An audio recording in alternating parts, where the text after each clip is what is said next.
Right, you know what is killing us? Do you know what really is an epidemic right now? The news. And I'll come to why in a second. But I'm getting more and more frustrated every day as I turn on the sources of stuff that I choose to read. And bear in mind, I deliberately chose not to read the news and catch the news, read it, watch it, listen to it about 2 years ago.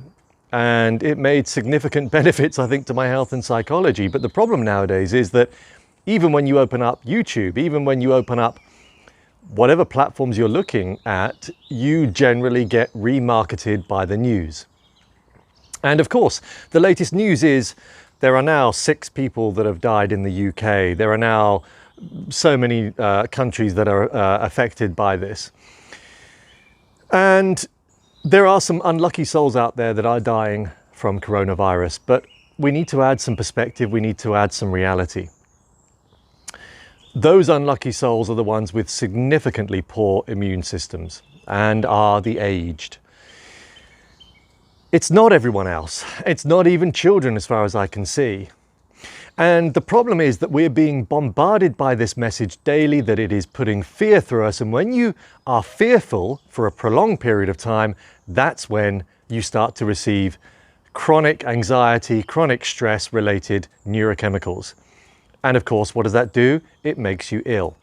So this is it, you know, I think now we can blame the news and the media for causing not only the pandemic, the epidemic, but for causing deaths. I think we can probably be that extreme, because if you are somebody with a poor immune system, then it's probably quite likely you're suffering from a little bit of anxiety or stress anyway.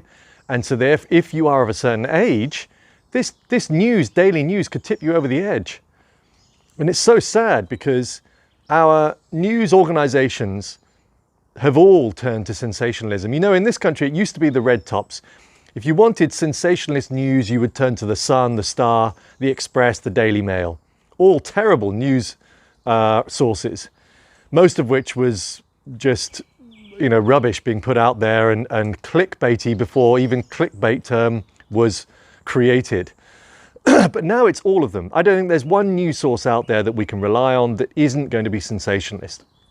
And if you really want to know more about coronavirus and its virility, go to the WHO. So my point here is this, that what we should be focusing on are all the other things, especially natural methods, that will boost everyone's immune system. And we'll come to those in a second, but I was reading an article by Dr. B.M. Hegde. If you haven't come across him, do have a search on the internet, because this guy's incredible. I think he's about 86. He's the most awarded Western medicine practitioner in India, but he's got qualifications as well from King's College. He's got qualifications from Harvard. And he was around in the UK during the 60s when there was a significant pandemic that was killing people. Given his background, his training, he gave in his article some examples of the things that we should be focusing on to boost our immune and to deal with this epidemic. And I'll give you a clue. The one thing that wasn't in that list was antivirals. And he even made a point that, of course, those sorts of pharmaceuticals all have their side effects. And in fact, there is a question over their efficacy. So the real thing you should be thinking about right now, and I know I'm speaking with enthusiasm as I often do, but I'm so passionate about this, is you should be focusing on the things that will change your physiology, that will alter it in a positive fashion, that will improve your immune system, that will make you feel better, that will actually work on your psychology, that will turn you from somebody that's a bit glass half empty to a bit glass half full. Those are the important things. There's even now proven studies that, I'll do another video on this actually, proven things that you can do that will boost your mitochondria. And the mitochondria are the power, the energy inside your cells. So the more you boost those, the more healthy you become. If you are used to my channel, then you know the kind of things I'm going to list here. But amongst the cold showers, the breath work, the nutrition, including intermittent fasting, that has got significant research and proven studies now to show that it really will not only boost your immune system, it will significantly improve your physiology, your digestion. There's a whole list there. So do look at all of those protocols, those methods, those practices, but also, just like those in the blue zones, those areas in the world where we've got people that live longer, that have healthier, happier lives, they surround themselves with their friends, their family that they can turn to, that they trust, that they can help. You know, in times of need, you want those closest to you to be able to help and know confidently that they can help you through your predicament. But also, it goes the other way.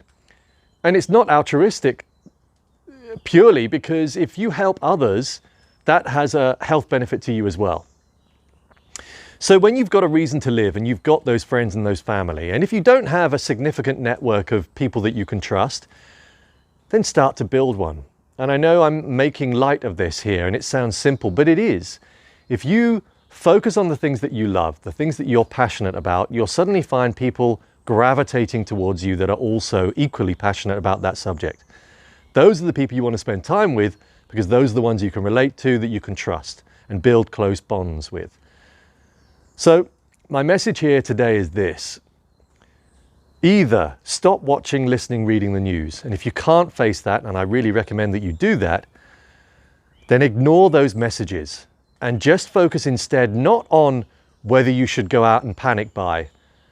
You know, I heard recently that somebody said their local shop had run out of toilet roll, loo roll. I mean, for goodness sake, we are getting a bit silly now. The only things you really should be focusing on are how you can boost your immune system. So do all the things that I suggest in my videos. Do look at your nutrition. Make sure you're getting a healthy amount of fruits and vegetables. Do look at intermittent fasting. Do look at cold showers. Do look at breath work.